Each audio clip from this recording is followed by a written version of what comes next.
If you're new to the practice of yoga and you're working on a posture called Utpluthih, which is the last posture, literally translated as sprung up, it can be a really big challenge. When I first started the practice, it took me 3 months to get my butt off of the ground.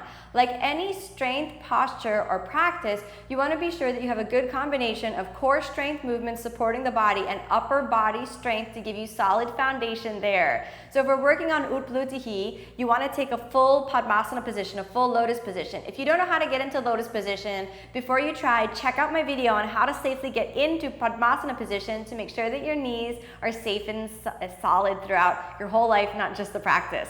Now, a good modification for beginners is to, after you get the lotus position, lean a little bit back, take your hands forward, and squeeze the knees into your chest.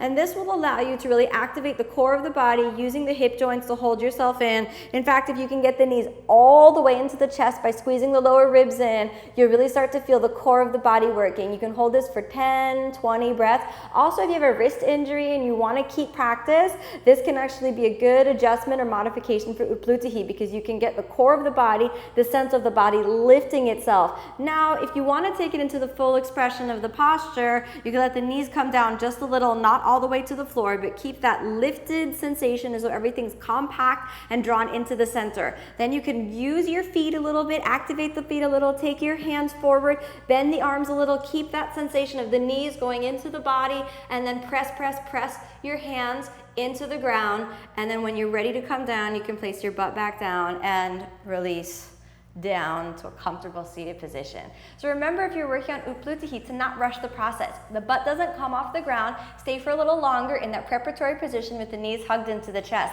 And if you have this sensation where when you press the floor, you feel like nothing happens, press anyway. One day, your butt will come off of the ground and you'll feel the beginnings of a floaty practice. Thank you so much for watching.